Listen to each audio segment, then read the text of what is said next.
Open the door. Yes, ma'am. If there's anyone outside, maybe there's no one out there. There's a few people there. A few merciful souls, give us their association.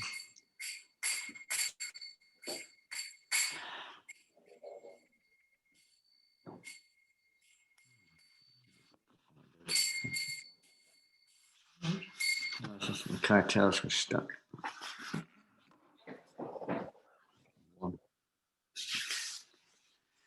Namo Vishnu Padaya Krishna Rastaya Bhutale Srimate Bhakti Vedanta Swami Iti Namine Namo Vishnu Padaya Krishna Prasthaya Bhutale Srimate Bhakti Vedanta Swami Iti Namine Namaste Saraswati Devi Gauravani Pracharine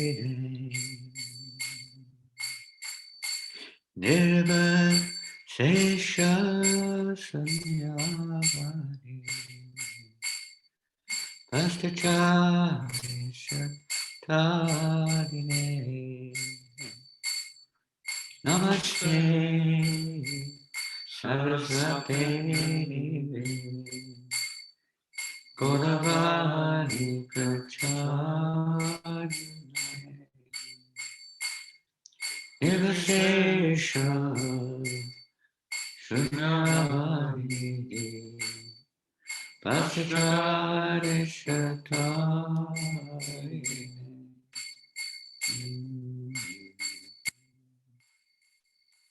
Jai Shri Krishna Chaitanya Prabhu Nityananda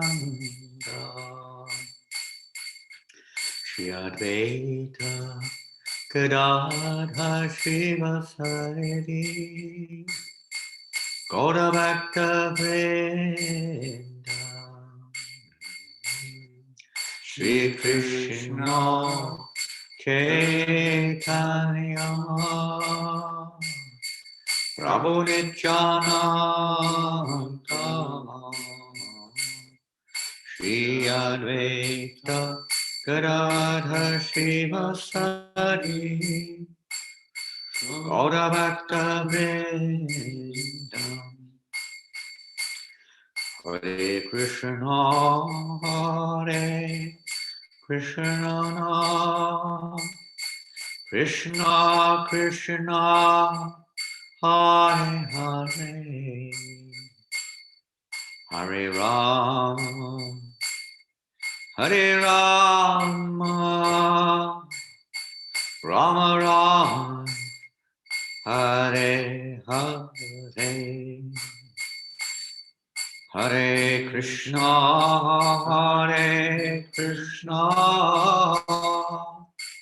Krishna Krishna Hare Hare Hare Rama Hare Rama Rama Rama Hare Hare Krishna Hare Krishna Krishna Krishna Hare Hare Hare Rama Hare Rama Rama Rama Hare Hare Hare Krishna Krishna Krishna Hare Hare Hare Rama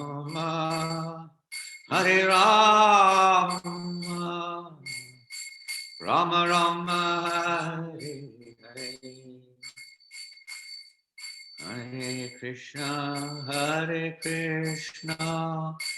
Krishna Krishna Hare Hare, Hare Rama Hare Rama, Rama Rama Hare Hare, Hare Krishna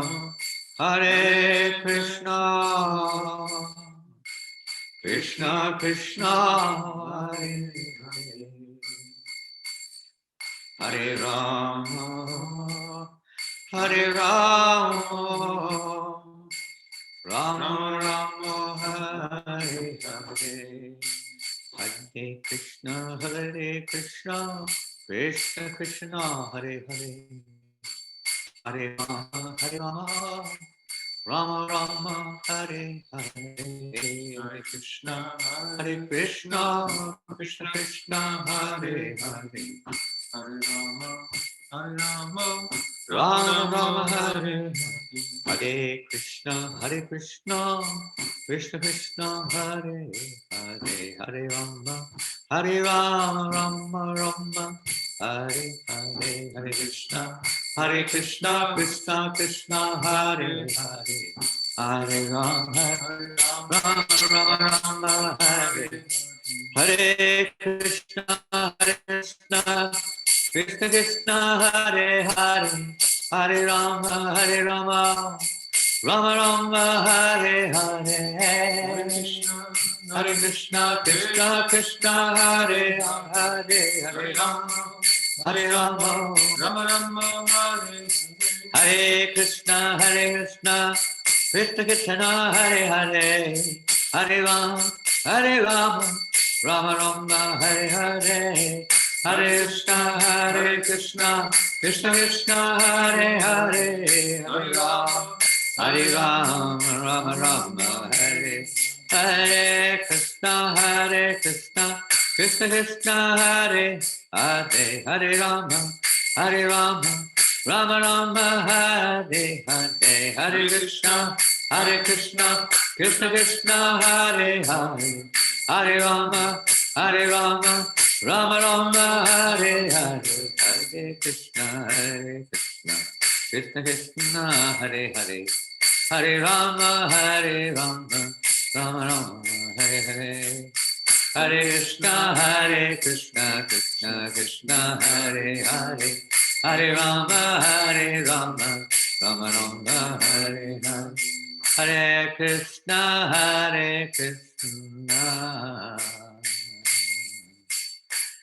Krishna Krishna Hare Hare, Hare Rama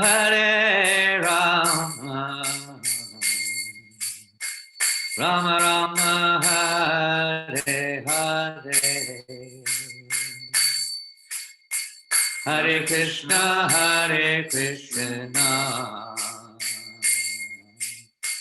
Krishna Krishna Hare Hare,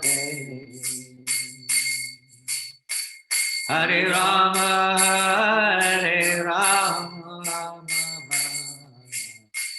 Rama Rama Hare Hare, Go Premanandi Shiva Bharati Jai, Hare Krishna Vanchakapatubhyascha Kripasindhivivichabnam Pavanebhyo Vaishnavebhyo Namo Namaha. Hare Krishna. Today is a very special day on our calendar. Maybe also there in wherever you are, in Australia, New Zealand, Europe, wherever it may be. I'm not sure, but maybe today is also on your calendar, a very special day, because it is the day when we honor the departure, the disappearance day of Jagannath Das Babaji Maharaj, Rasikananda Prabhu, not our Rasikananda here in New Zealand, the famous preacher of Krishna consciousness from 300 or 400 years past. And also, I've just been informed, is today is the day when we remember the His Holiness Tamal Krishna Maharaj, who departed on this day, maybe 19 years ago. I don't know when exactly. 20. I think, huh? 20 Pardon? 20 years. 20? Yeah. Well, this is very special. I don't know why it was not publicized in Dandavats or anywhere. I didn't see anything mentioned.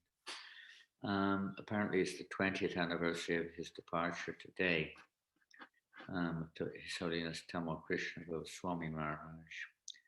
And of course, not so many devotees are with us from New Zealand. They may be celebrating, but honoring that occasion right now because it is a very big event for the New Zealand Yatra.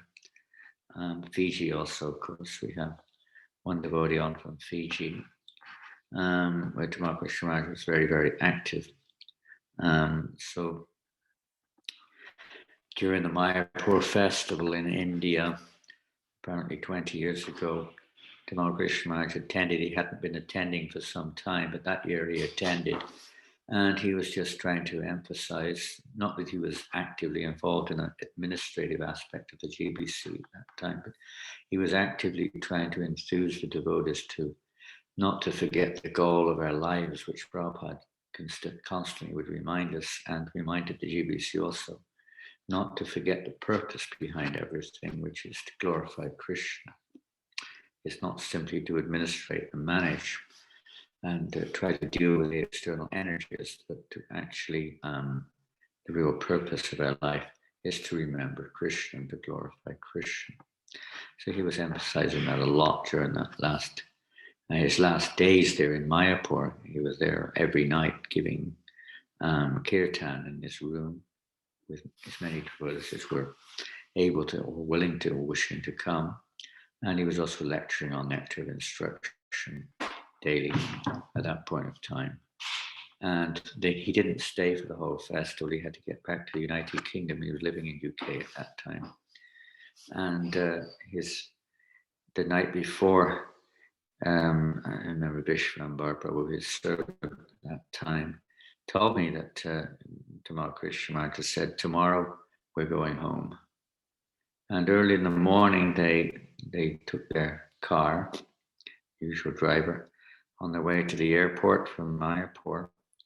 And in the car was Kalasambara Prabhu and his wife, Vrindavan Ishwari, and one other devotee maybe.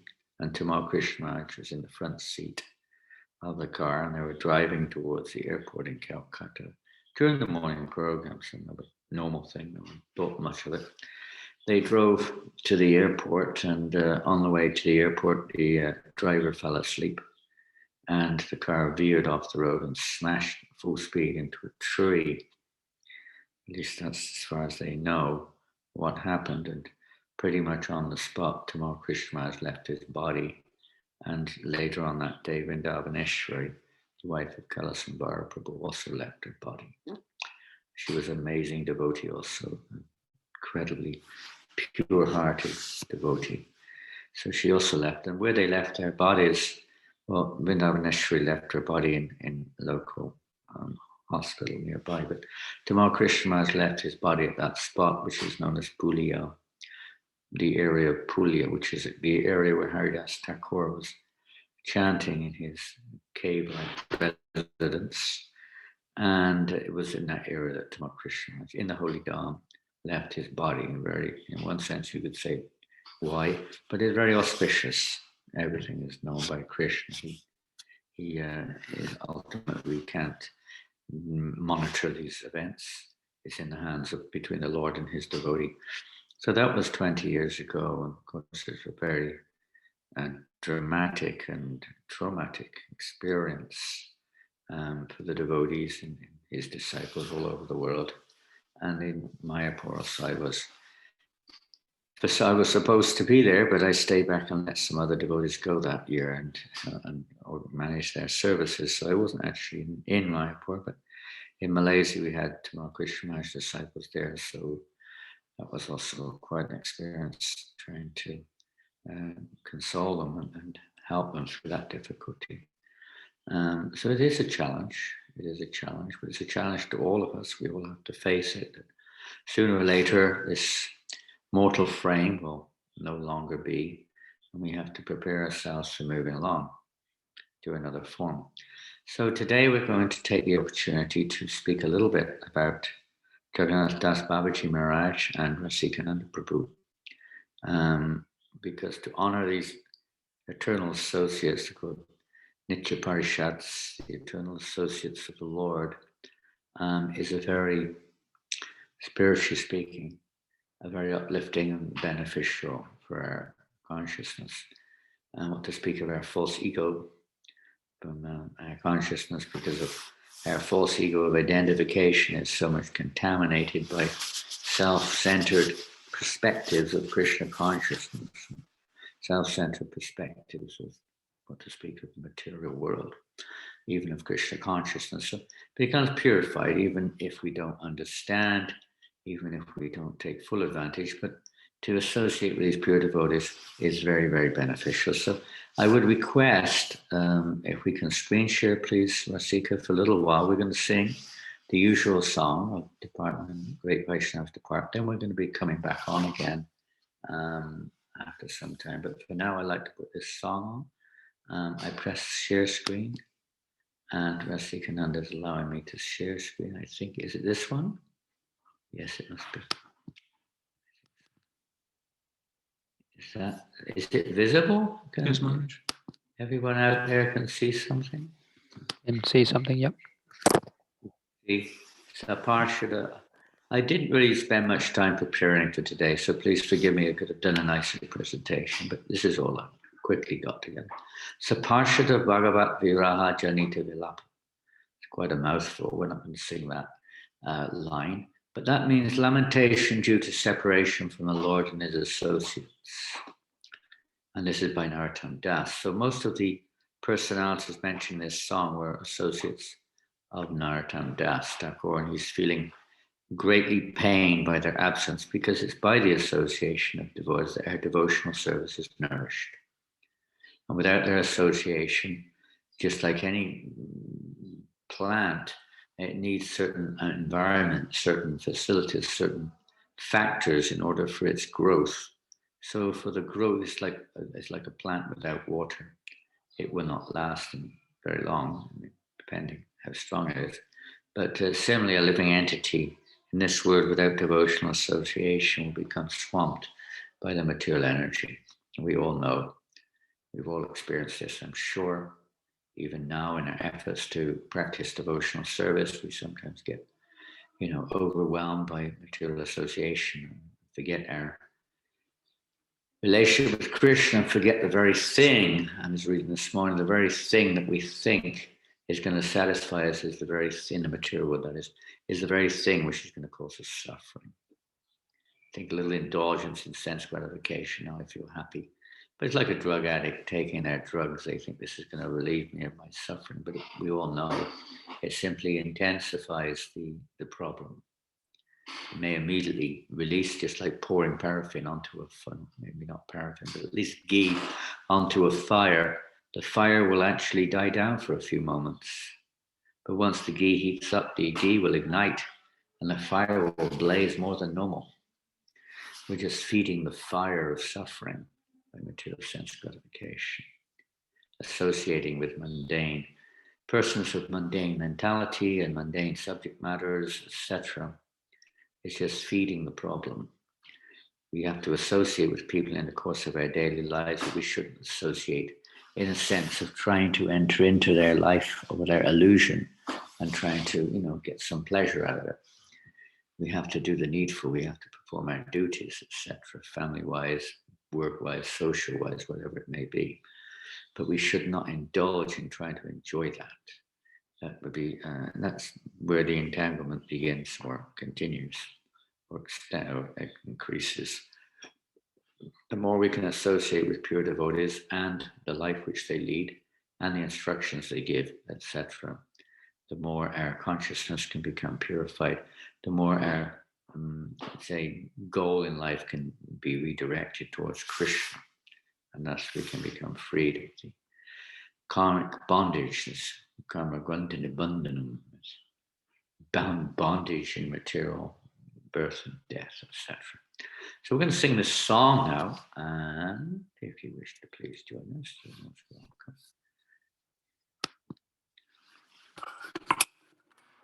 song of separation, lamentation. This type of lamentation is not is artificial, but if it's genuine, sincere lamentation, not just artificial show or lamentation because of some material reasons.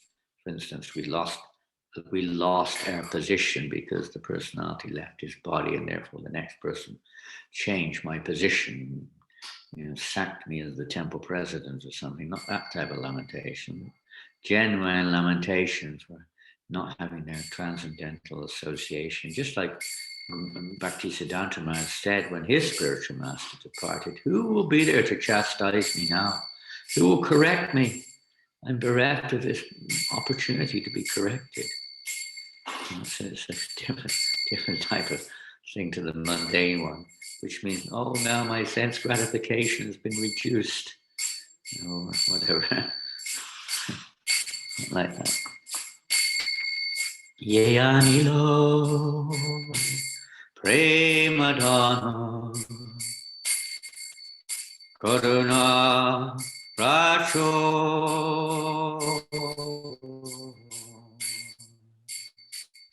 Yeyanilo Premadana Karuna Racho Hena Prabhu Utakela Acharya Sakho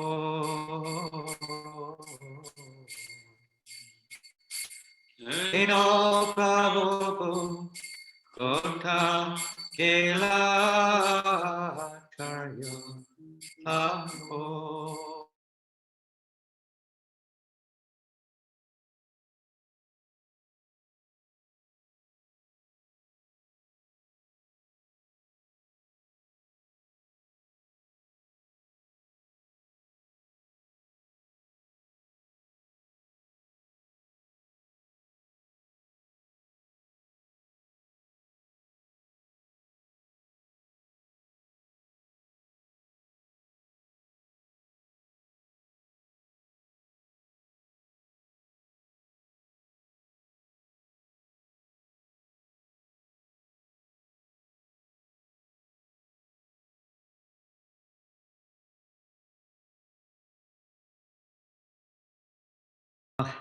Sorry about that.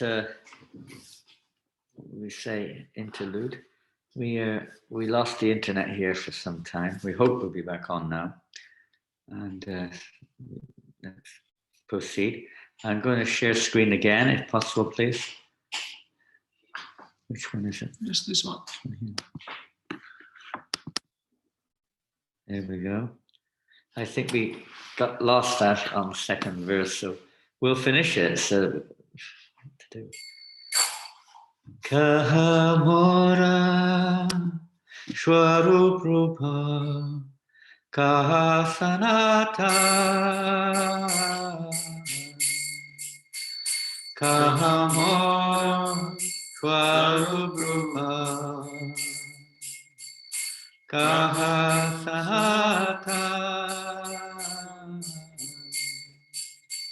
Kahadasa Raghunatha Patita Pava Kahadasa Raghunatha Patita Pava.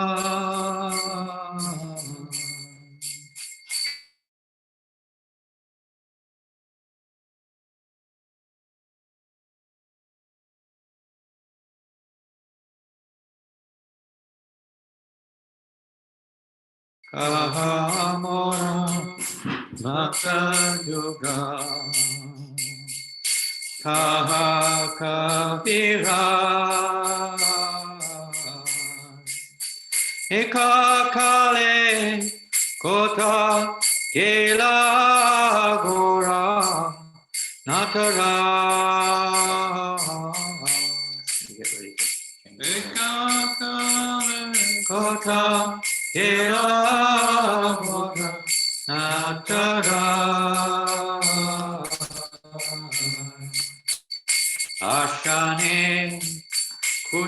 Shivo Mata Anale Pashivo Ashane Kutivo Mata Anale Pashivo Goranga Gunera Niri Kota Gili Papo Goranga Gunera Niri Kota Gili Papo Se Sabatangira Sangye Ye Koilo Bela Se Sabatangira Sangye Ye Koilo Bela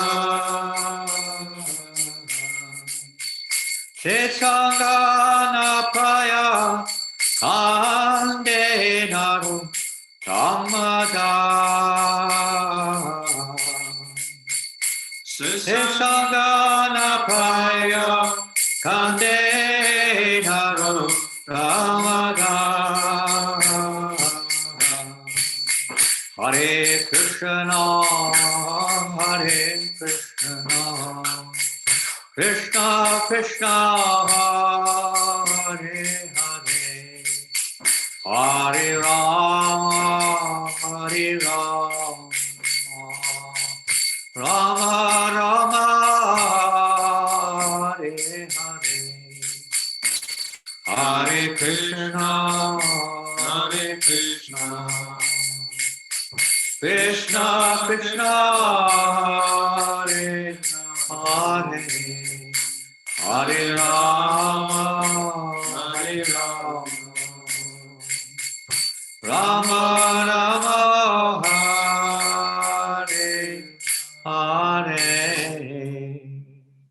Jai Shri Jagannath Babaji Marriage ki jai. Shri Prabhupada ki jai. Shri Rasikananda Prabhu ki jai. Shri Krishna Maharaj ki jai.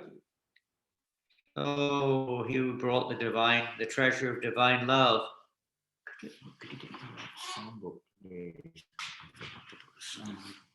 He who brought the treasure of divine love and was filled with compassion and mercy. Where has such a personality as Srinivasacharya gone? Where are my Swarup Damodar and Rupa Goswami? Where is Sanatan? Where is Raghunath Das, the savior of the fallen? Where are my Raghunath Bhatta and Gopal Bhatta? And where is Krishnadas Kaviraj? Where did Lord Gauranga, the great dancer, suddenly go? I will smash my head against the rock and enter into the fire. Where will I find Lord Gauranga, the reservoir of all wonderful qualities? Being unable to obtain the association of Lord Gauranga, accompanied by all of these devotees, in whose association he performed his pastimes, Narottam Das simply weeps.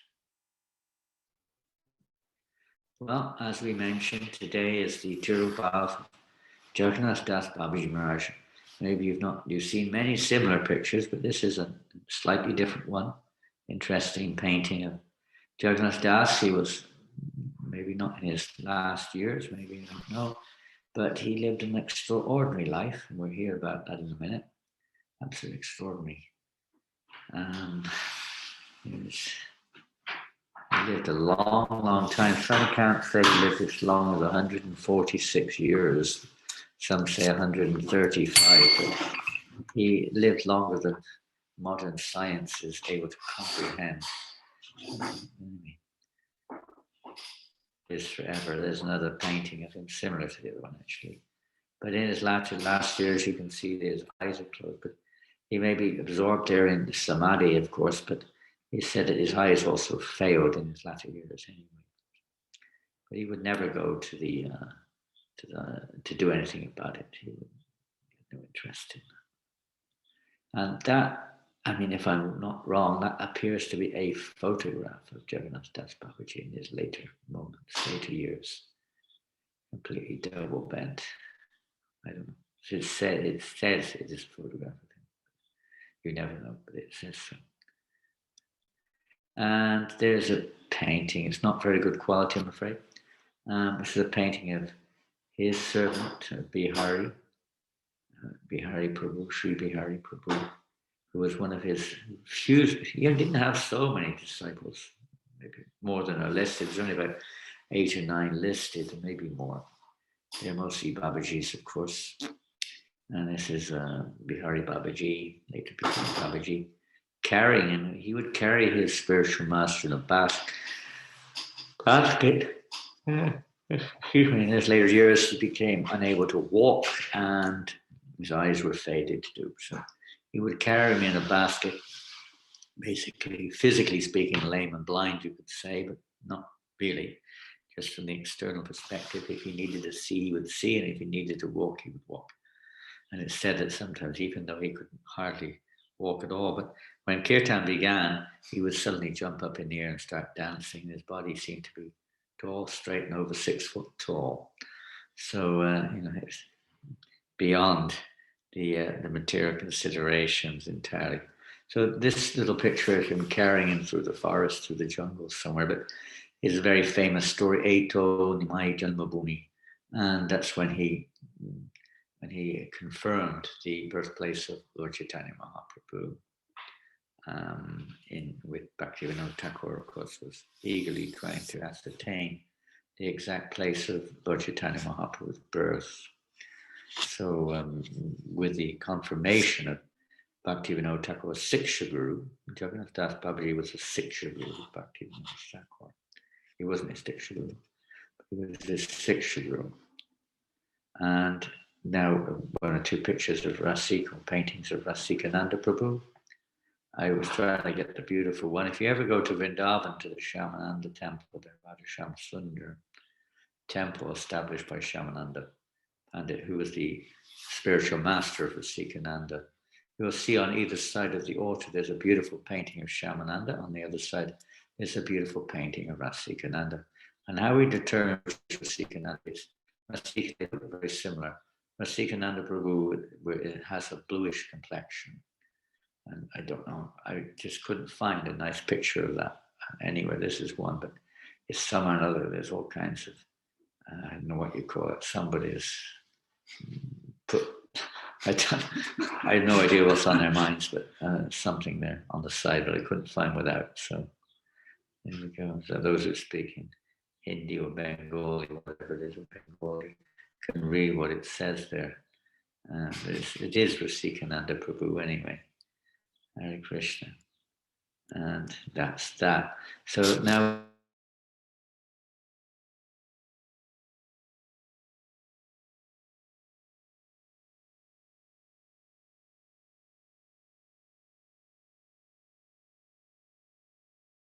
reciters.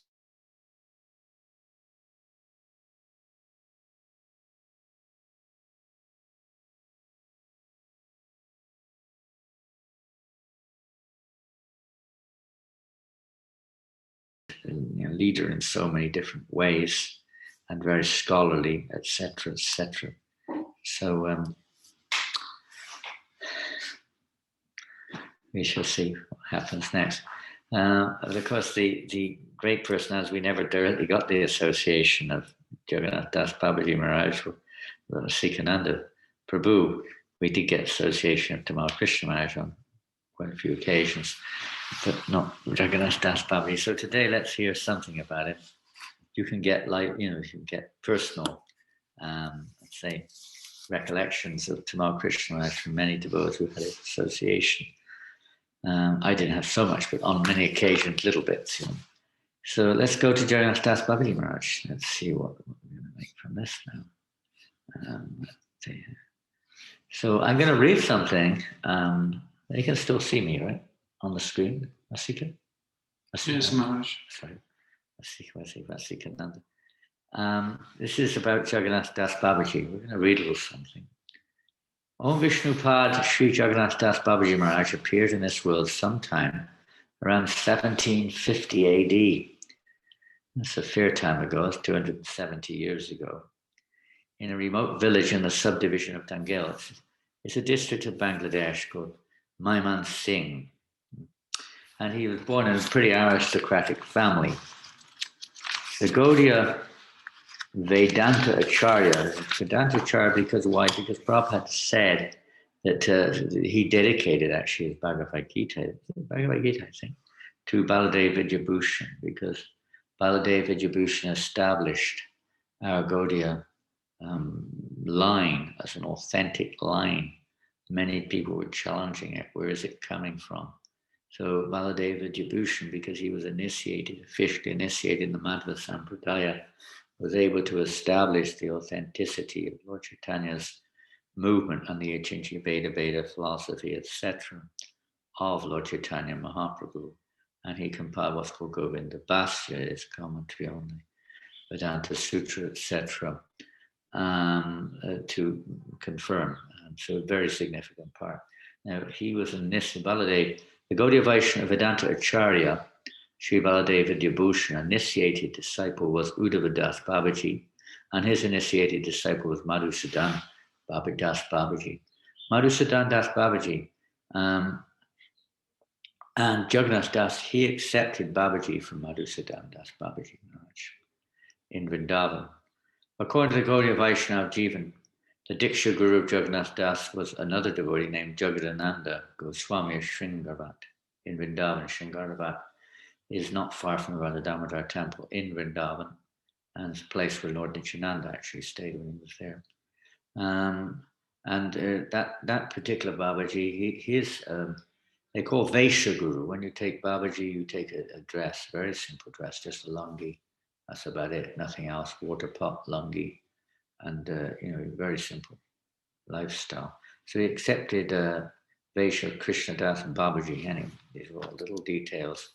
Jagannath Das Babaji, he performed bhajan for a long, long time. Although he was born in an aristocratic family, of course, records were not kept in those days of dates very much. Very just rough ideas, but most of his life he spent in Vrindavan, it appears.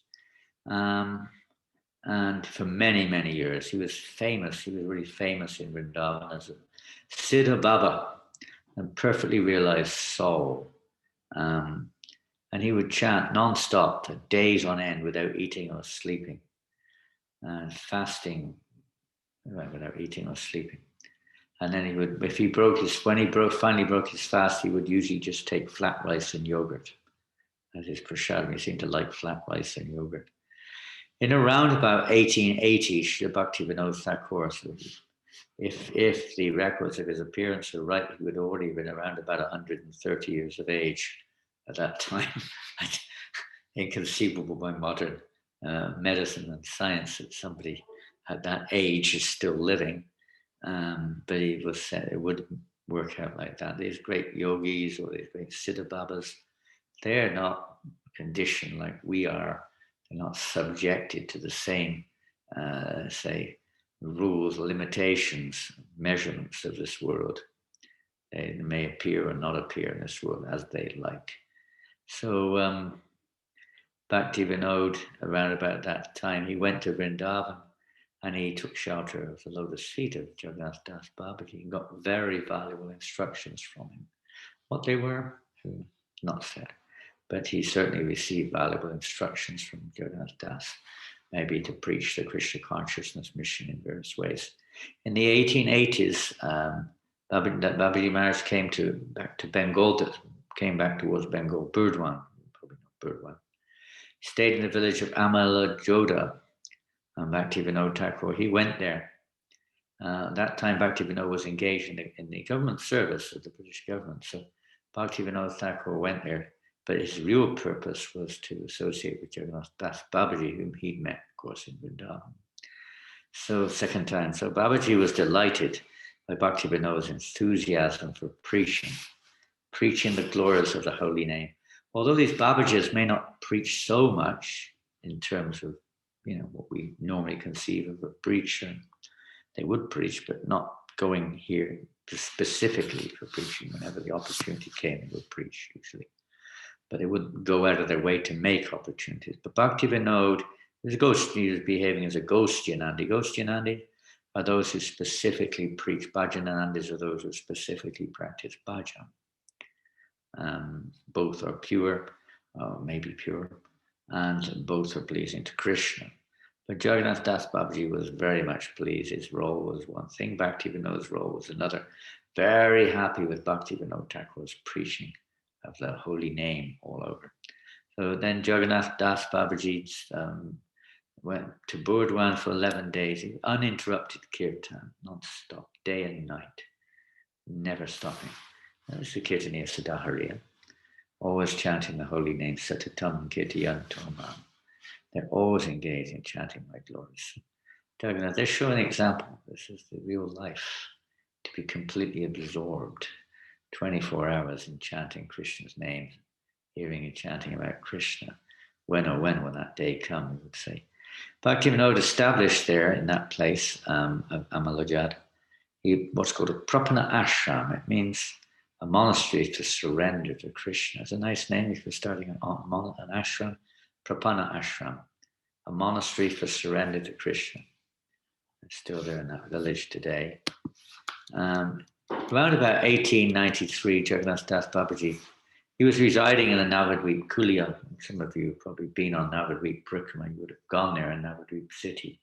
And he went to see Sarabi Kunj, the residence of Thakur Bhaktivinoda, who's across the Ganga on the other side there.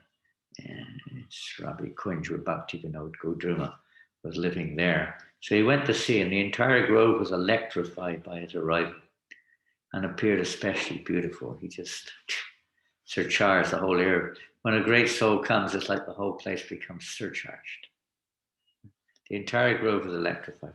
And so later, together with his followers, he proceeded to Mayapur and visited many holy places like the Yoga Pit, Shivasangan, etc. When he arrived at the birthplace of Lord Gauranga, which had been discovered by Bhaktivinoda earlier, obviously this was later than that. He began, a different story now, it sounds a little different. He began to dance in ecstasy, although he was very old at the time, and had previously been thought unable to walk. He thus established the authenticity of the sight beyond any doubt. But from this account, it sounds like he went separately. But either way, he established it. He spent some time at the Yoga Pit in the association of Sri Bhaktivinoda Thakur, and he miraculously cured one of the Thakur's sons of a skin disease. We've all got skin disease, different kinds of skin diseases, maybe physical one. We've all got the subtle one where we identify ourselves with the body. And this is the cure for skin disease. If you're thinking of the body, then we're sick. As we mentioned, sometimes when you go to the doctor says, "What's wrong with you?" And you say, "I've got a really serious disease." And he says, "What is it?" He said, no, and then you answer and you say, "My disease is I think I am the body." Well, they think you're nuts. They think you're crazy. They probably think you should be put in a mental hospital if you say that. Most people do not even think that they're not the body. It's obvious I am my body. For many people, they don't even think beyond it. But here he cured him of another skin disease, external one. But this also cures us of the internal one. Because we see in the Bhagavatam on several occasions, Prahlad Maharaj, Jad Bharat, Rahugana, Prahlad Maharaj preaching also. And in order to evoke this change in consciousness, one has to smear the dust of pure devotees. One has to roll in the dust of the pure devotees. So when devotees go sometimes to Sarabi Kunj, there's a place there where the marketplace with Lord Janananda Prabhu started the marketplace, the holy name. Devotees roll in the dust. They roll in the dust. It's just one of kind of a transcendental pastime, so much fun. So in this case also he told him, he cured him of this particular disease. We're telling him to lie down and roll in the dust of Yoga Pit where the Lord appeared, and his disease was cured. So if we really immerse ourselves in the association of these pure devotees and their instructions, our bodily identification can be cured. He passed most of the time chanting the holy name on the banks of the Ganga in Kulia. And his bhajan kutir and samadhi may still be seen there. This is in Navadvip. Oftentimes we go there on Parikrama. You always go there if you do Navadvip Parikrama. One day he asked Bhaktivinoda Thakur to construct a veranda to shout at the devotees who came to see him, which the Thakur immediately did. So something for the devotees. He loved to serve the devotees. The two things, chanting the holy name, service to the devotees. Bhaktisiddhanta Saraswati was well versed in astronomy by the age of 12. He was just a young man. He was born back to Siddhanta in 1874. So he was just a young man. He was a teenager probably. Hearing of this, Babaji Maharaj summoned him one day and instructed him to make a Vaishnava calendar, which would include the appearance and disappearance days of all the associates of Chaitanya Mahaprabhu and Vishnu Priya Thakurani. Accordingly, Bhaktisiddhanta Saraswati Thakur made the necessary calculations and began to publish the Sri Navadvip Panchika. So Jagannath Das Babaji was to thank him for our calendars in a sense, because Bhaktisiddhanta Maharaj got that together. Very nice. Jagannath Das Babaji's life and soul was chanting the holy name and rendering service to the devotees. Yes, he preached the holy name of Chaitanya Mahaprabhu. So he was almost bent double in his old age. Still, during the time of kirtan, his body would expand. We already mentioned that. Beautiful pastime. His favorite disciple was Bhagavat Das Babaji, who had accepted Babaji initiation from him. This was initiated disciple. Gaur-Kishore Das Babaji took Babaji initiation from Srila Bhagavat Das Babaji Maharaj. So they're connected like that also. Gaura Hari Das Babaji, Rama Hari Das Babaji, and Nityananda Das Babaji were disciples of Jagannath Das Babaji, who hailed from Varshana in Brajmandal. Another disciple called Krishna Das Babaji was from Kadamkandi, and Sri Jagannath Das Babaji Maharaj's personal servant and disciple, Sri Bihari Das, was very stout and powerful. Due to Babaji Maharaj's advanced age, he could apparently not walk. And we've already heard that. He would carry him in a basket. One time he was traveling, and a wealthy man gave Babaji Maharaj a rupee.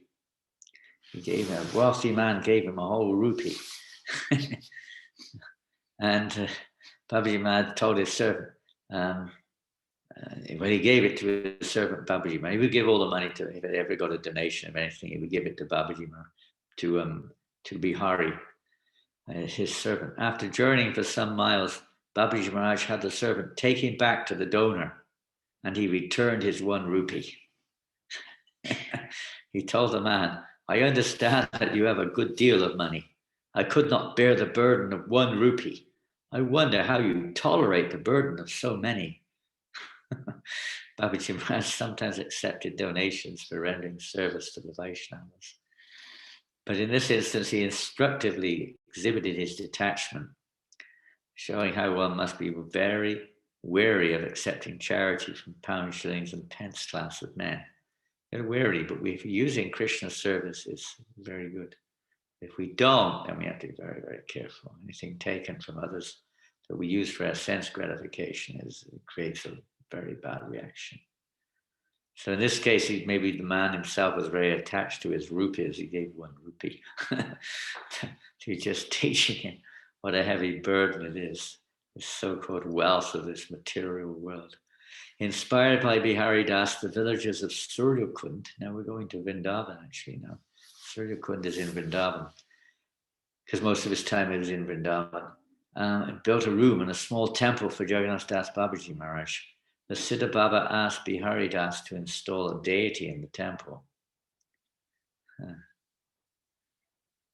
Upon receiving this order, Bihari proceeded to Sonarudi village, which was about 8 miles from Kotoa. He requested the local landlord to give him a deity. He duly received Gaunitai deities. And then he went all the way to Calcutta and collected donations. My goodness, a lot. I don't know if that's correct. That's a huge amount. Collected donations totaling 5,000 rupees. From Srinath Rai, the renowned Laha families and others, some rich people in Calcutta. A lot of money in those days, the late 19th century, goodness. He then returned to Suryakund with great pomp and festivity. The deities of Sri Sri Gaunitai were installed in the temple, where they glistened like gold. Their name Sona came from Sona something or another. Sonarudi village, it means golden. Very golden looking, very golden. Shortly thereafter, a band of dacoits stormed the temple one night and attempted to carry away the deities. They thought they were made of gold. However, they were unsuccessful in attempting to steal those golden lords, and they were exhausted and they just gave up their attempt. The incident, however, disturbed Babaji Maharaj greatly, and he told Bihari Das to donate the deities to some devotee in Vrindavan. He was very disturbed by this. But Bihari Das went to Vrindavan and presented them to a Goswami, Bengali Goswami. These deities are still being worshipped, and if you do Parikrama Vrindavan town, sometimes you may go there. There's a temple in Dobigati, it's Gopal Bhag, and are famous. It's a temple. And the deities there are famous by the name of Sonar Gora, the golden Gora. You can see that deity is still there today. Sonar Gora, beautiful gold, looks golden. Deity of Lordchitanya, Lord Janananda. Several days after this incident, Babaji Maharaj told Bihari Das, I cannot live without the deities. Bring another deity from wherever you can find one. Babajis are often like this. They're quite unpredictable. Hearing his Guru Maharaj's command, Bihari proceeded to Radhakund and met Sri Denu Das Babaji of Mathura. There in Radhakund, in a stack of hay, which had been gathered for feeding the cows, they discovered a deity of Sadbhuj, sixth armed form of Lord Ramchandra, Lord Krishna, and Chaitanya Mahaprabhu combined. Bihari Das had the deity properly painted in Vrindavan and returned to Suryakund with great enthusiasm. The beautiful form of the Lord was installed according to the scriptural ordinances, and Srila Babaji Maharaj worshipped him for 10 years. With the passing of a decade, Jagannath Das Babaji was inspired to go to Navadvip, and he therefore requested Bihari Das to deliver the deity to someone in Vrindavan. Bihari Das thus proceeded to Vrindavan and gave the deity to the head priest of the Gopal Guru ashram, who was known at that time as Narottam Das Babaji. The Lord in his sixth armed form is worshipped to this day in the Sadbhuj temple, situated in a lane near Ninduban.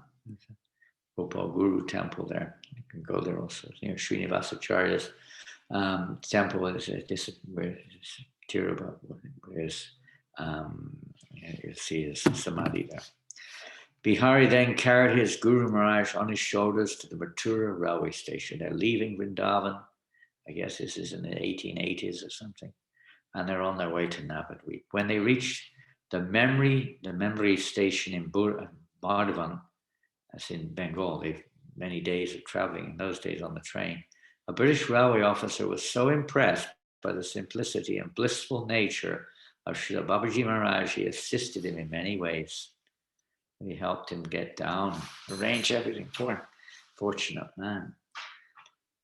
He alighted from the train before reaching Navadvip, hired a bullock cart and travelled to the ashram of a famous pure soul named Sri Bhagavan Das Babaji, who resided at Ambika Kalm in Bengal. This great soul was extremely pleased to see Jagannath Das Babaji Maharaj, and he exclaimed in a state of transcendental exultation, "Oh, my friend has come!" He then embraced Jagannath Das Babaji. Both of them fell to the ground in a state of profound transcendental ecstasy, and becoming unconscious, entered into an impenetrable spiritual trance. They remained motionless, locked in their embrace of loving friendship from 10 o'clock in the morning until 11 o'clock at night. The servants of the two Siddha Babas began to feel uneasy, and Sri Vishnu Das, the servant of Bhagavan Das, requested Bihari Das to do something to bring them back to external consciousness. Bihari Das began to massage his guru's chest and chant the Maha Mantra. This device brought them both back into external consciousness, and they got up. Srila Jagannath Das Babaji Maharaj had not eaten or drunk during the 3 days of travel, and so prasad was immediately arranged, and he broke the fast at midnight. After this, they slept a while. After staying at Kalna for 10 days, Jagannath Das Babaji prepared and decided to proceed to Navadvip by bullock cart. Bhagavan Das Babaji had only 18 rupees in his possession, but he insisted upon giving it to Jagannath Das Babaji for his journey. On the way, Bihari inquired where they would stay in Navadvip, suggesting that they stay in a large ashram, popularly called Bada Akara. Babaji Maharaj replied, "No, we will not stay in any ashram. We will stay under some tree." They indeed stayed under a tree for some time, but later a devotee named Sri Madhavadatta purchased the land adjacent to the tree and donated it to the Babaji. A year later, Bhaktivinoda Thakur built 2 small huts there for him. Ajarishi Vanamali Rai, a famous landlord, built 3 more huts and a boundary wall about them. An elderly and wealthy lady dug a well for drinking water. The Babaji stayed there in Kulia for 32 years. Pretty hard to work all this out. But as I say, times are not necessarily accurately kept because, that would mean he was still around in about the time when Bhaktivinoda Thakur left his mortal frame. So maybe, but accurate records are not kept. According to Gaudiya Vaishnav Jivan, he lived to the age of 147 years. World record for this age, anyway. Because there are others who've lived a lot longer. Prabhupada said there are many yogis who are living 600-700 years even now. He used to strictly and regularly follow the vows of Chaturmasya in 4 months. That's the rainy season in India, where great saintly persons would, generally speaking, perform great austerities and stay in one place, etc. In the first month, he would take only 4 bananas each day in the evening. In the second month, he would only take guavas. In the third month, he drank some buttermilk. And in the fourth month, he consumed only the flowers of the banana tree. He once went to Rishikesh to purify his chanting, which involved the performance of the purificatory practice called Purashcharana. This penance had to be performed with extreme rigidity. He used to bathe at 3 o'clock in the morning and chant inside a closed room until sunset, without speaking or eating. In order to complete the vow properly, one is expected to take bath after each call of nature, and even after passing air. I don't know about burping, but maybe never burp, but pretty strict. Once after, make sure you control your eating. Once after observing this regimen for 2 months, he inadvertently spoke to Bihari Das. He began the entire process again and completed his vow in 3 months' time. He thereafter pronounced that if one wanted to have darshan of Lord Krishna as Sri Chaitanya Mahaprabhu, he should perform Purashcharana in this manner, a very strict practice of sense control, various kinds of regulated principles, marking your body regularly and performing tapasya, chanting so many rounds, different things. Babaji Maharaj once accepted some bread, this is a nice one, from a person belonging to the sweeper caste in Vrindavan. If you've been to Vrindavan, there's a caste there, class of residents, they just sweep the floor. They're considered to be, and many people say like outcasts practically. This action was much criticized by the local Vaishnava community. Many people approached him and challenged him to explain why you did this. And he replied, "Do you know who these sweepers are?" Before appearing in Brajadam, Lord Krishna asked 88,000 sages to take birth there, and they were born in low-class families. Devotees reside in Braj-Dham simply to get the opportunity of smearing their bodies with its dust, and indeed to give up their bodies here. These sweepers are always serving the dust of Vrindavan. Therefore, I regard them as servants of Braj-Dham and see them as no different from any other Vaishnavas. After this incident, the Babaji decided to chant in seclusion and proceeded to a place called Peshi Kadankandi, which was miles away from any village near Kandiraban, one of Raj's 12 forests. He and Bihari spent the Dashami and Ekadashi there, fasting completely. On the Dwadashi morning, Bihari began to think that Srila Babaji Maharaj had gone to a place where nothing was available to eat, a very remote place, and that the Ekadashi fast could not be properly broken by their eating prasadam made from grains. However, the Babaji ordered Bihari to chant the Mahamantra loudly to the accompaniment of kartals. And before noon, a Brijbasi came and brought some grains for them to prepare prasadam. From the following day onward, huge amounts of milk came to them daily. They never asked, they just come. Whenever they went, prasadam was always miraculously available to them. Once in Navadvip, a similar event took place during the rainy season. The whole city was flooded with the water of the Ganges, and it continued raining heavily for 1 week. No one could go out to beg alms. Suddenly, 4 persons appeared in a small boat and donated Babaji Maharaj 20 kilos of flat rice, yogurt, and sandesh. While he was staying in Navadvip, he became the object of great affection and acclaim. On one occasion, a famous landlord, Srinath Rai, and several family members went to have an audience with a famous saintly person.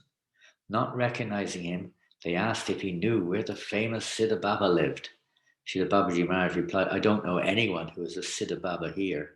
I am staying here, but I am simply an ordinary living entity like all of you.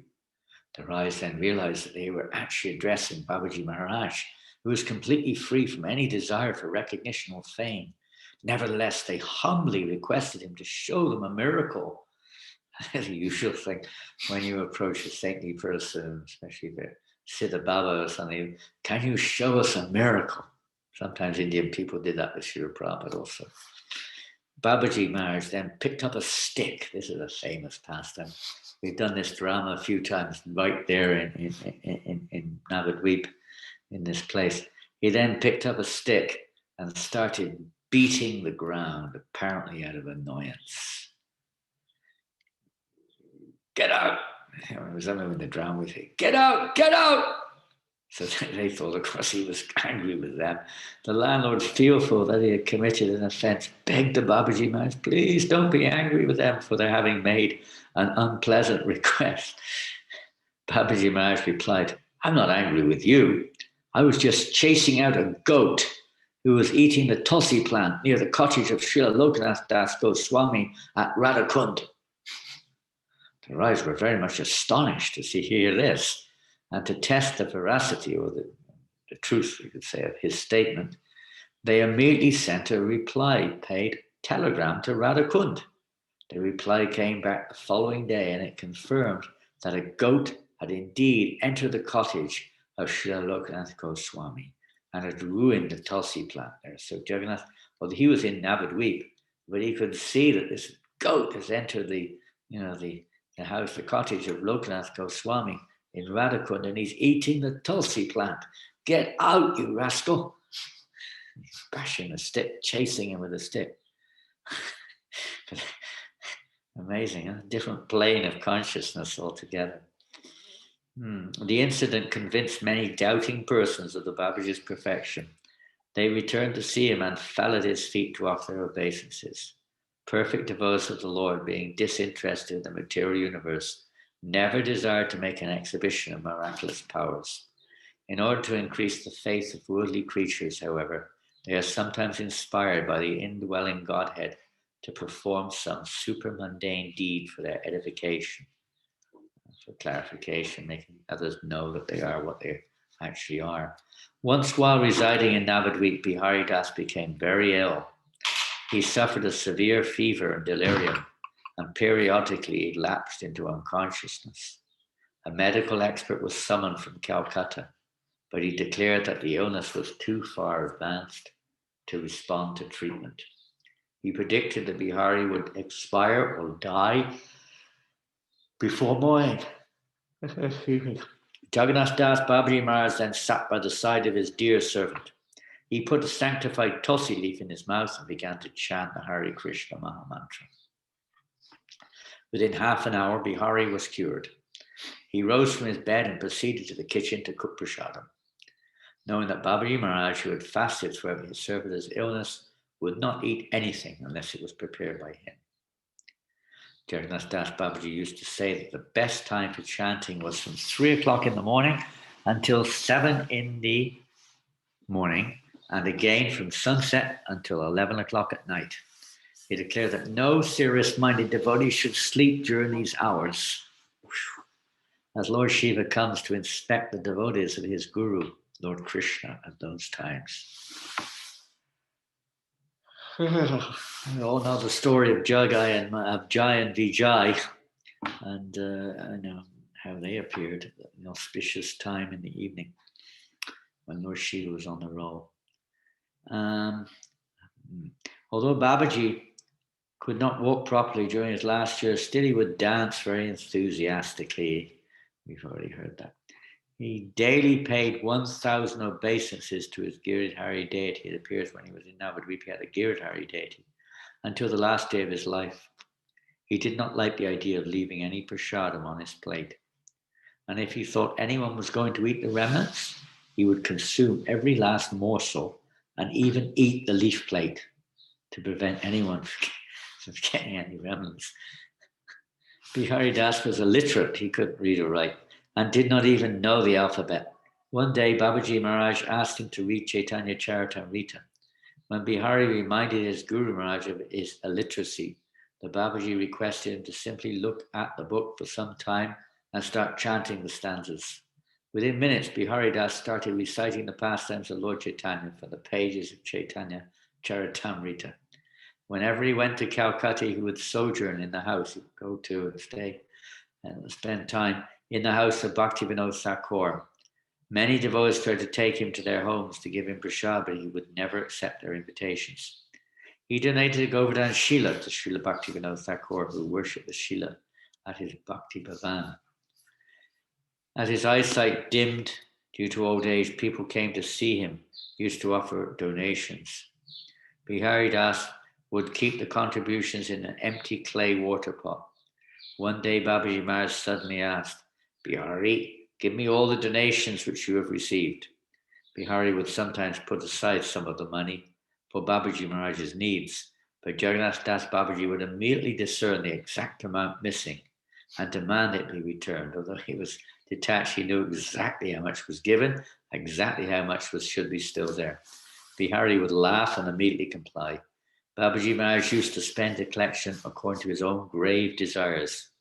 Once he purchased 200 rupees worth of rasgullas. It's a lot of rasgullas. For the cows of Navadvip Dham, an enormous amount of sweetmeats in those days. There had been thousands and thousands of rasgullas. On another occasion, these are quite famous pastimes. On another occasion, a dog gave birth to 5 puppies on the bank of the Ganges near Babaji Maharaj's Bhajan Kutir. When the sage sat down to take prasadam, the dogs came and sat around his plate. They also wanted to eat. Bihari tried to move some of the puppies, but Babaji Maharaj said, take my plate away. I will not eat today. Bihari would produce the dogs and say, here are the dogs. Babaji Maharaj would say fondly, they are the dogs of the Dham. Many people used to approach Babaji Maharaj and beg to be initiated, but he did not generally accept them.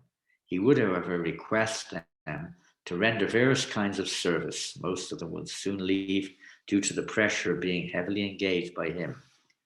One gentleman in particular, Shri Gaurhari Das, came for initiation, but Babaji Maharaj refused to accept him. On that account, Gaurhari fasted for 3 days in front of the Paramahamsa's cottage. Finally, Babaji Maharaj took mercy on him and granted him Babaji initiation.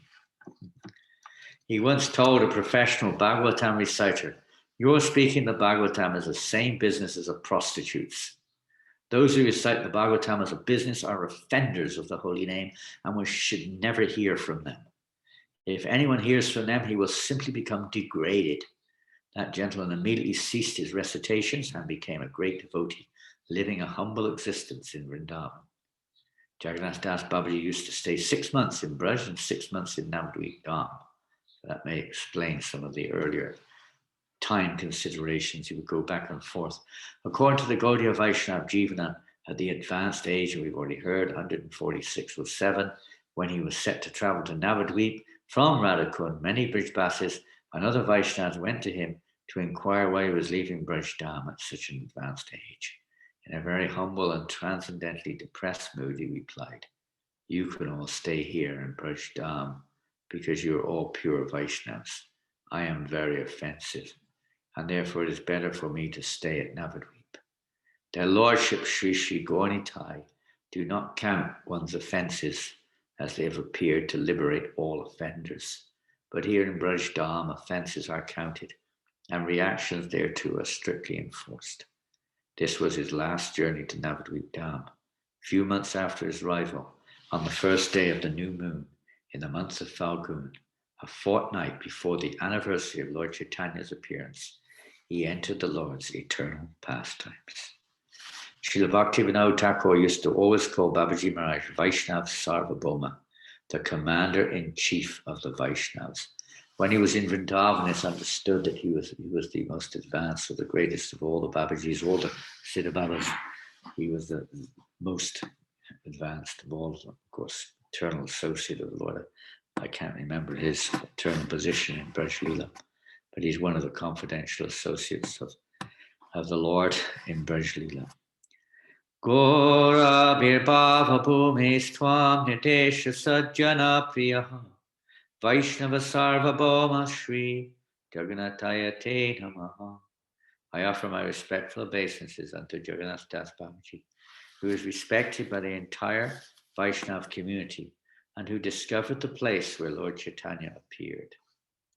That's just a little bit on Jagannath Das Babaji. Not so much is said about it, other than that's a little account that was put together by one of our godbrothers, Rupa Vilas Prabhu, who resides in the UK at the moment, but he wrote the book called Babaji Marriage, which contains the life of Gokishore Das Babaji Maharaj, and that small summary of Jagannath Das Babaji, because records were not really kept in those days. But it's very nice to hear about these great persons. We can't imitate them. It said but we followed the principle. Their principle was to always dedicate one's life, prapana, surrender, complete surrender to the will of Krishna. And of course, their blessings are much sought. We need the blessings of these great personalities to sustain whatever little devotion we have and to help us to proceed on our devotional path. Rasikananda Prabhu, well, he was a very famous preacher of the Krishna consciousness movement. When he was a young man, he was known as Rasik Murari Patnaik. He was born in 1590, thereabouts, 56 years after Lord Chaitanya's departure.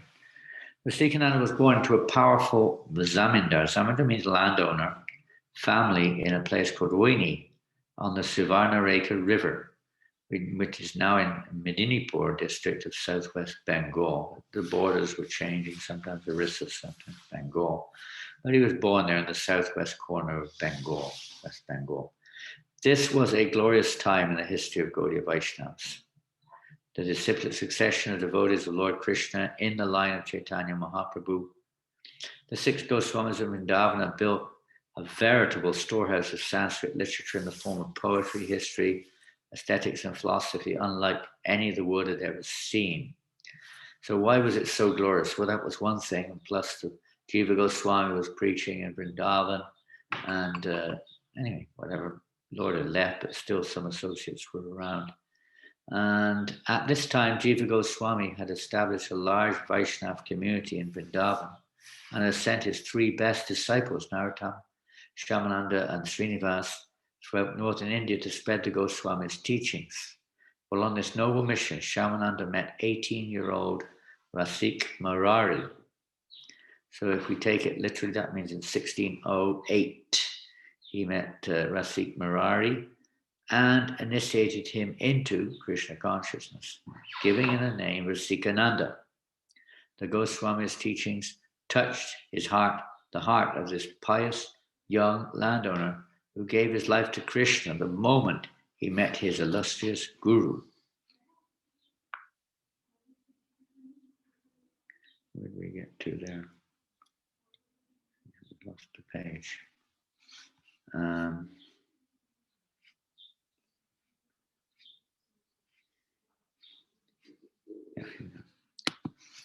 The meeting of Shamananda and the youthful Rasikananda is retold in Gopi Jana Balaba's Rasika Mangala, a standard 17th century text about the life of Rasikananda.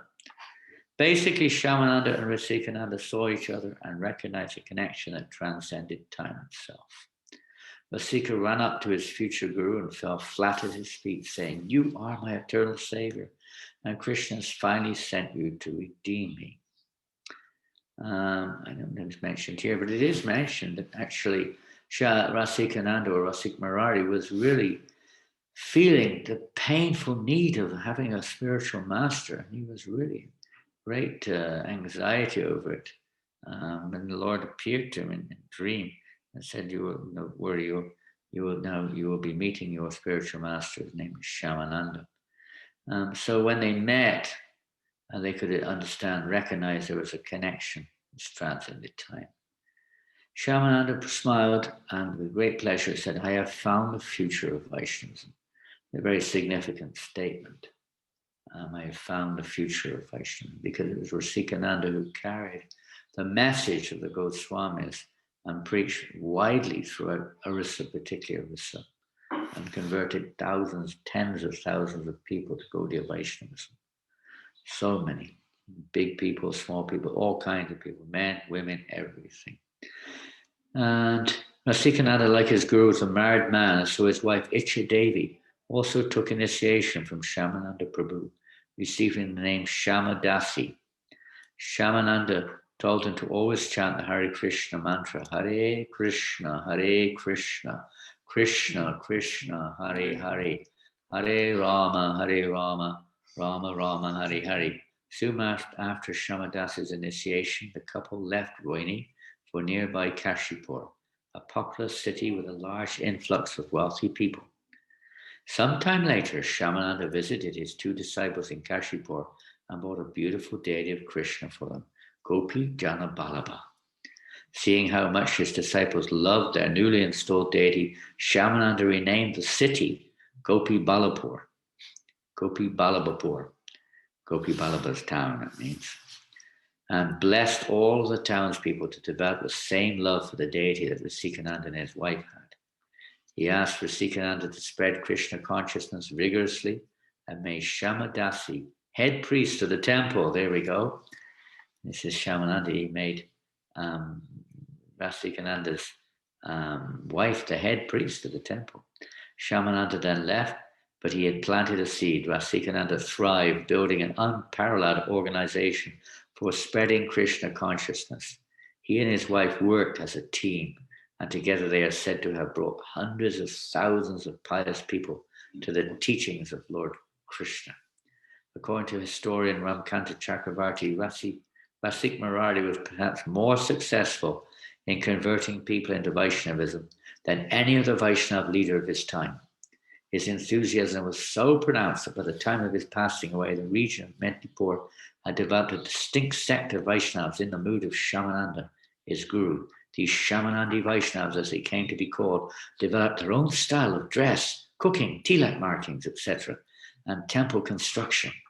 Therefore, we see sometimes in our movement in Africa or South America, China, different countries, certain local, you could say, flavors of Krishna consciousness are to be found. And it's not necessarily a deviation because the principle is the same. It's putting Krishna in the center and singing his holy names and serving the Vaishnavas, cultivating Vaishnava characters. Rasikananda popularized Vaishnavism to the point of creating an entire subculture based on its principles, just like a subculture. With Gopi Balabapur as the seat of Shamanandi Vaishnavism, Rasikananda spent 40 years helping people to see the good sense of Krishna consciousness. He made disciples among great kings and in pious rogues, among Brahmins, low-born Sudras. He completely ignored caste and outer qualification or disqualification, and gave everyone a taste of Vaishnavism.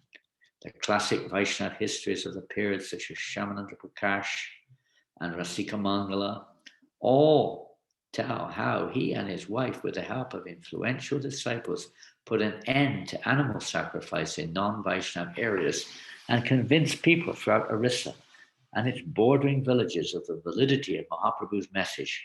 With his knowledge, purity, and charisma, he engaged Muslims, Buddhists, and various sects of Hindus in the service of Krishna. Late in his life, Rasikananda wrote a Sanskrit epic about the life of the person who had taught him all he knew. It was called Shamananda Shatakam, and it remains the most authoritative work in Shamananda's life. Radhananda, Rasikananda's eldest son, who inherited the Gopi Ballabha temple, wrote a famous book called Radha Govinda Kavya, a beautiful devotional poem modeled after Jayadev's Gita Govinda. His eldest son was Nayanand, who, although like his grandfather, an enthusiastic teacher, left no literary work.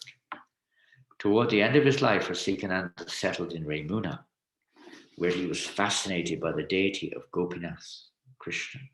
This is a famous deity of Shirachora Gopinath, a deity who stole a pot of sweet rice for Madhavendra Puri. And Lordchitanya tells that story. So Rasikananda went there and spent his last days there in Raimuna. He said he would spend day and night just gazing at the beautiful deity. He would utter the Mahamantra and sit transfixed, stuttering, shedding tears of love. He would point to the deity as if to say to others, "Don't you see?" But no one could see what he saw. After having spent his life spreading the teachings of Lordchitanya and establishing a firm basis for the future of Vaishnavism, he was content to spend his time in the company of the Lord of his life. And it's said that on this occasion, he ordered a big kirtan to take place, and he entered the temple and he entered into the lotus foot of the Lord and was never seen again. And a very famous story is not mentioned here for some reason in this short biography of his converting not only just persons of considered to be low class and persons of high class and whatever, but he also one time he converted. Many Muslims were also taking shelter of him and becoming Vaishnavas, actually. Buddhists, Hindus, Muslims, all kinds of people were taking shelter. And it said at one time he was in one place, and the Muslim king was very, very envious, because he was converting Muslims. Naturally, he was envious. So he made an arrangement to he had this very, very aggressive elephant. He made him completely drunk, and he sent the elephant, maybe more than one, but sent them to attack Rasikananda Prabhu on the road. And so the elephant was coming and everyone was running for their lives, a very fierce elephant. So the elephant came towards Rasikananda. Rasikananda was chanting the names of Lordchitanya. Gora, Gora, Goranga. And, he took some charna, some water, sprinkled holy water, sprinkled the elephant. The elephant stopped in its footsteps in front of Rasikananda. And the elephant stopped right in front of him, didn't move an inch. And then the elephant went down on the ground and offered his full obeisances in front of Rasikananda. And actually Rasikananda initiated the elephant. And the elephant converted so many other elephants who became disciples of Rasikananda. So he was beyond normal physical considerations, for sure. Incredible creature. And from his example, we can certainly take great inspiration. Of course, they were also distributing handwritten copies of the Goswami's books. Very, very, not like today where we can distribute books which are printed by the millions. But then you had to write them. Imagine going on the street and saying, "We've got this fantastic book. It's called the Bhagavad Gita. Would you like a copy?" "Oh, yes, I would like a copy." "Okay, here's a pen and here's 800 sheets of paper. Sit down here. You can copy it.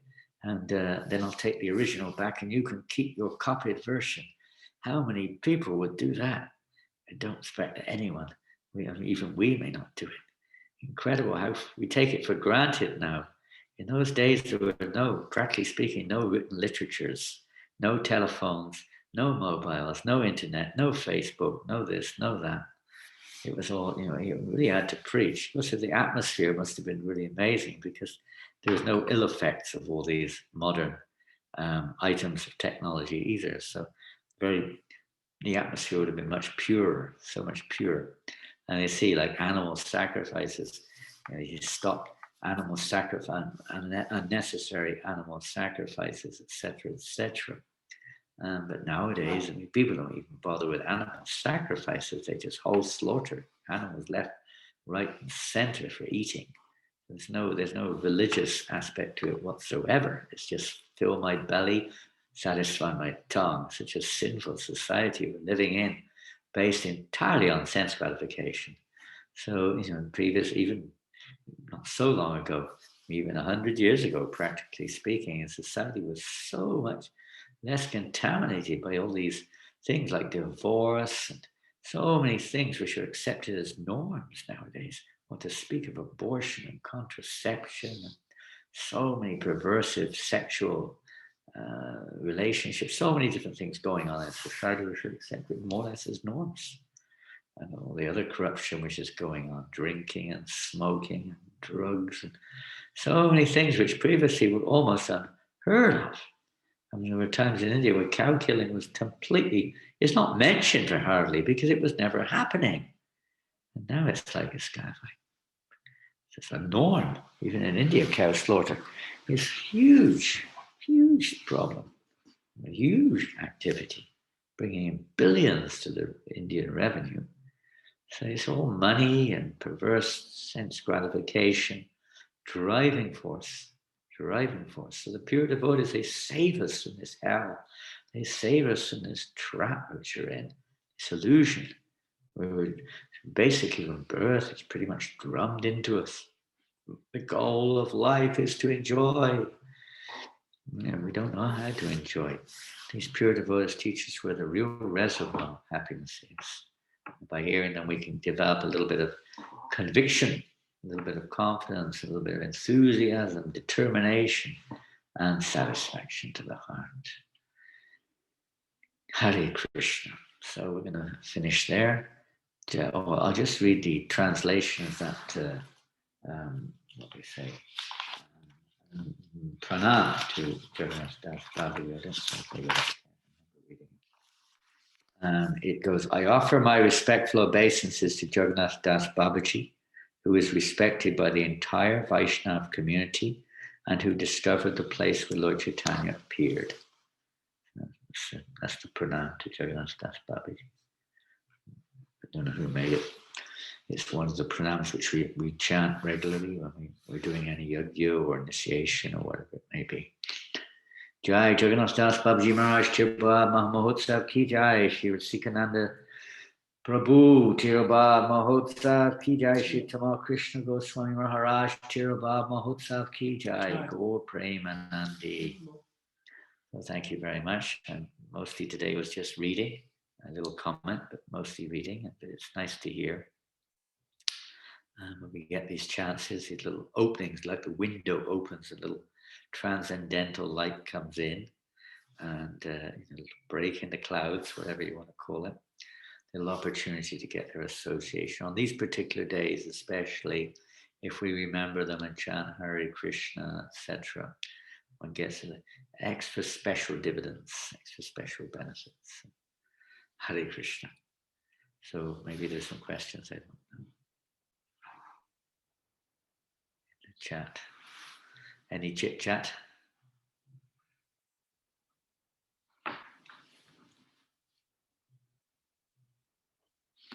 Gauridas, our dear Gauridas from York, the Grand Old Duke of York.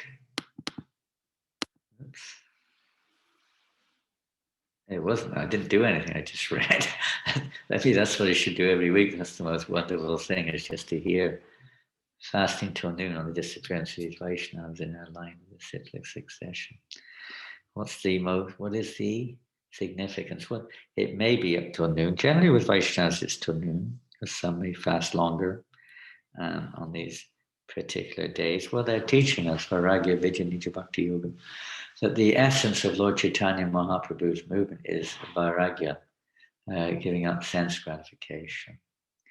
Our tongue is always very eager to indulge in eating, talking, etc. We saw with Jagannath Das Babaji when he was doing Chaturmasya, and then he inadvertently spoke to Bihari one day, and then he started all over again because he made a vow not to speak, not to use his tongue for that reason at that time.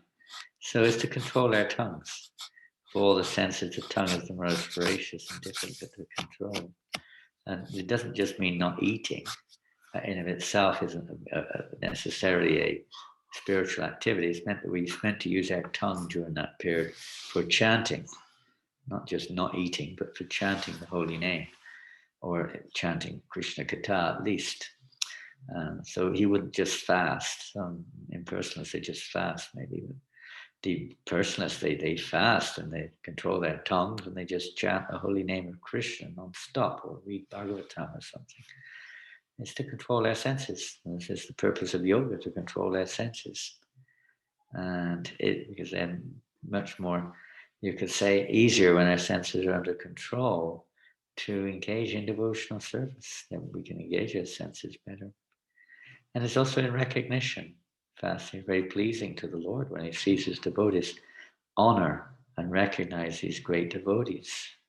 So it's by the mercy of these devotees that we can get the mercy of Krishna. So by recognizing this and not just indulging it, but actually even when we do eat on these special days, it should be with that in mind, that we're honoring the remnants of their mercy, their prasadam.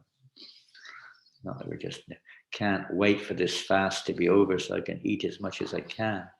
And I hope there's gulabs, samosas, and sweet rice today.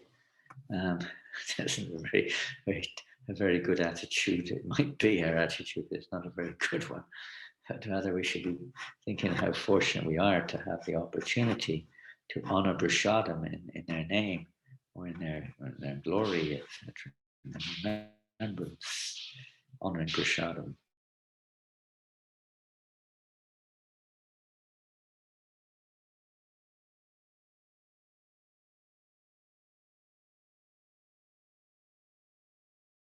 Spiritual consciousness mostly. They help to wake us up, help us to remember, to help us to control our senses, remind us, wake us up, please them, show respect, control their tongue, and use it in chanting the holy names, etc., and to please Krishna. Krishna is pleased when he sees his devotees fasting on specific days, particularly. It's good for the health also. Hare Krishna. We don't necessarily fast every. I don't think today is an official fast day, is it? No, it's not one of the. You can, of course, but it's not one of the official fast days on our calendar. You can. I don't know. Anything else out there?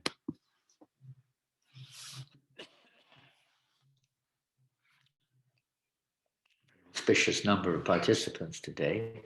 Maybe you can chant 32 rounds today. Hare Krishna. 32 participants.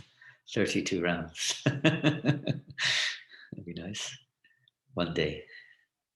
Or more than one day. Maybe we'll do it regularly one day. Something else had just come in from Australia. We need to chant at the time, all the time, but please elaborate on the best times for chanting. Morning and evening. Well, the morning, of course, also coincides with Brahma Muhurta, more or less, depending which part of the world we're in and which time of the year we're in.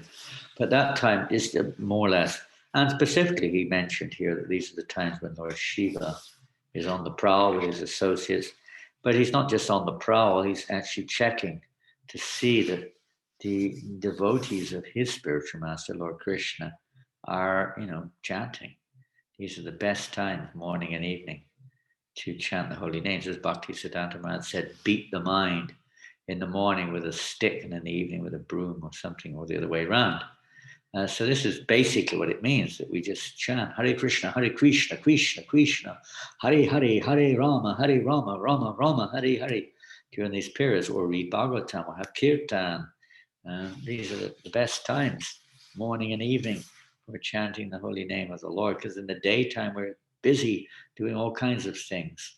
So we prepare ourselves in the morning, charge the batteries, and at the end of the night, maybe the battery is a bit run down, or maybe we've been disturbed by something. So they again chant the holy names of Krishna. Now, the problem now with all of our modern technology is that, day and night, you can do anything you like practically. Whereas in previous times, there was no electricity. Sun comes up at 7, goes down at 7. And so before the sun comes up, Kirtan. After the sun goes down, Kirtan. Best way, then sleep in between those Kirtans, and then do your service during the day. It's a pretty good program. It was a program Prabhupada established. I mean, it may not have been 3 to 7, 7 to 11, but it was something like that. Maybe 6 to 9 in the evening and 4 till 8 in the morning or whatever. But similar thing, sandwich, Prabhupada called it ISKCON sandwich. And then in the daytime, if you don't have the morning and evening, the ingredients may fall off. You've got to have the sandwich on the bottom and the top. So like that, it's like a sandwich, Krishna consciousness. These are especially instructions for practicing devotees. Don't waste your time, try to utilize it. And if you did that chant non-stop for 4 hours in the morning and 4 hours in the evening, you can finish 64 rounds in a day. That's the idea, to finish minimum, a lack of names. So Jagannath Das Babaji was recommending that. He made chanting, kirtan, he said it all the time. But yeah, these are good times to chant. If you can't do it at those times because of work, service, house, whatever it is, it's okay. You do it anytime. But as much as possible, try to chant during these times. That's the idea. Prabhupada himself writes the best time for chanting is during the Brahma Muhurta hours in the morning, when because as I said, things have changed now. The whole society has changed. People working at night, working in the morning, sleeping in the day. Everything's upside down. But I mean, normal society, people only work from sunrise to sunset. And then what are they going to do with the rest of the time? There's no television to watch. There's no internet to check it out. There's no text messages on your phone. You don't have any of that stuff. So what would they do? Pious people, they hear and chant about Krishna, sing songs about Krishna, chant japa, whatever. So that's the great arrangement of the Lord. It's the arrangement of the Lord. The arrangement of the Lord. Okay, thank you. Anything else?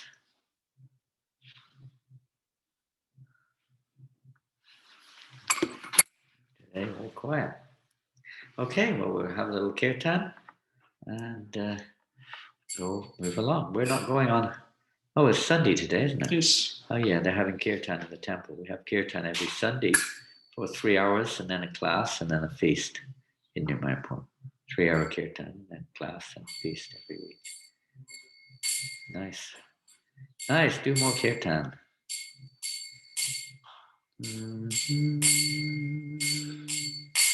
Hare Krishna, Hare Krishna, Krishna Krishna, Hare Hare, Hare Rama, Hare Rama, Rama Rama, Hare Hare, Hare Krishna, Hare Krishna, Krishna Krishna, Hare Hare, Hare Rama, Hare Rama, Rama Rama, Hare Hare. Just a reminder, the Kirtan Mela is going on in Mayapur. You can tune in if you want and listen to the live Kirtans or recorded or whatever they are in different parts of the world. Hare Krishna, Hare Krishna, Krishna Krishna, Hare Hare, Hare Rama, Hare Rama, Rama Rama, Hare Hare, Hare Krishna, Hare Krishna, Krishna Krishna, Hare Hare, Hare Rama, Hare Rama, Rama Rama, Hare Hare, Hare Krishna, Hare Krishna, Krishna Krishna, Hare Hare, Hare Rama, Hare Rama, Rama Rama, Hare Krishna, Hare Krishna, Krishna Krishna, Hare Hare, Hare Rama, Hare Rama,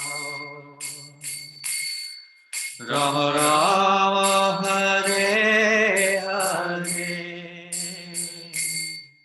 Hare Krishna, Hare Krishna, Krishna Krishna, Hare Hare,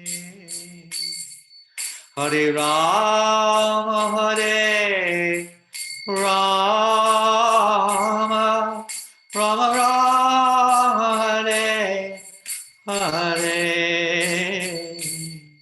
Hare Krishna, Hare Krishna,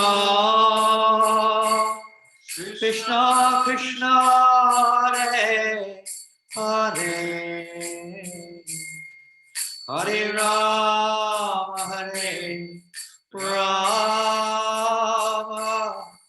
Rama Rama, Hare Hare,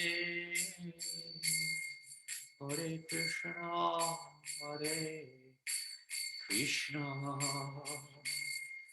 Krishna Krishna, Hare Hare, Hare Ram, Hare Ram, Rama Rama, Hare Hare, Hare Krishna, Hare Krishna, Krishna Krishna, Hare Hare, Hare Rama, Hare Rama, Rama Rama, Hare Hare, Hare Krishna, Hare Krishna, Krishna Krishna, Hare Hare, Hare Rama, Hare Rama, Rama Rama, Hare Hare, Hare Krishna, Hare Krishna, Krishna Krishna, Hare Hare, Hare Rama, Hare Rama, Rama Rama, Hare Hare, Hare Krishna, Hare Krishna, Krishna Krishna,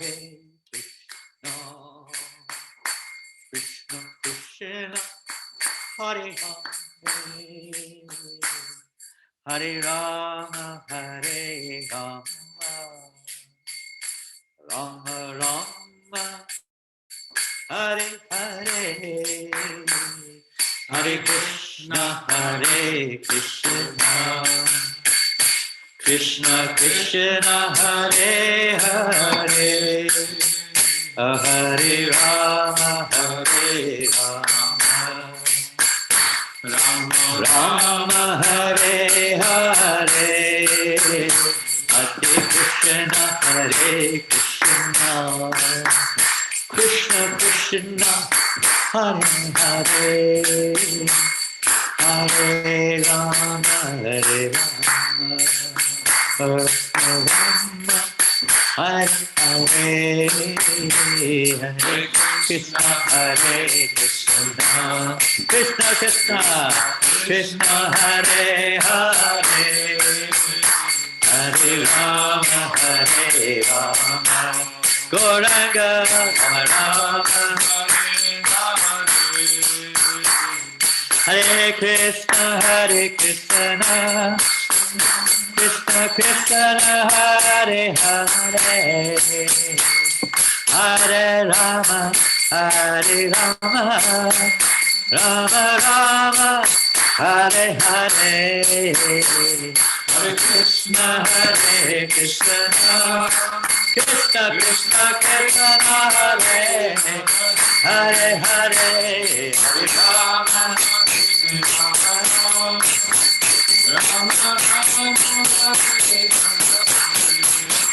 Hare Krishna, Hare Krishna, Krishna Krishna, Hare Hare, Hare Rama, Hare Rama, Rama Rama, Hare Hare, Krishna, Hare Krishna, Gauranga Krishna Krishna, Hare Hare, Hare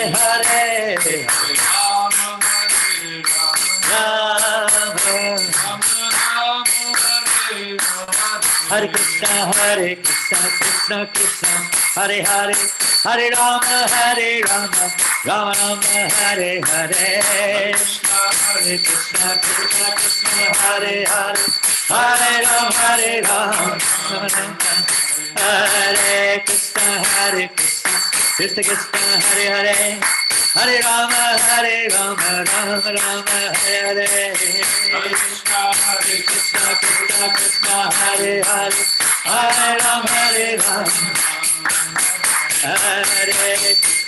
Krishna, Krishna Krishna, Hare Hare, Hare Rama, Rama Rama, Hare Hare, Hare Krishna, Krishna Krishna, Hare Hare, Hare Rama, Hare Krishna, Hare Krishna, Krishna Krishna, Hare Hare, Hare Rama, Hare Rama, Rama Rama, Hare Hare, Hare Krishna, Krishna Krishna Krishna, Hare Hare, Hare Rama, Rama Rama Rama, Hare Hare, Hare Krishna, Krishna Krishna, Hare Hare, Hare Rama, Rama Rama, Hare Hare, Hare Krishna, Krishna Krishna, Hare Hare, Hare Rama, Rama Rama, Hare Hare.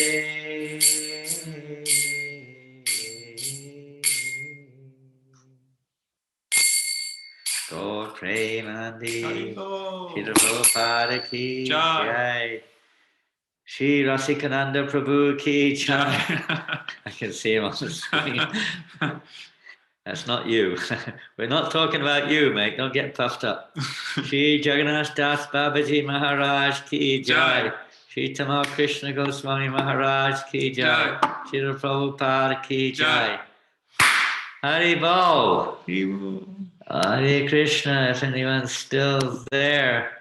Srila Prabhupada ki jai, Go Premanandi. Hari Bol. Hari Bol.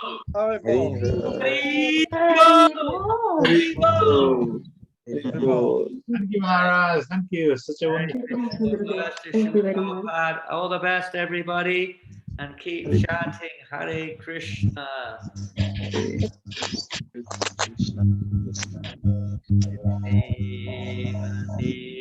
Haribo!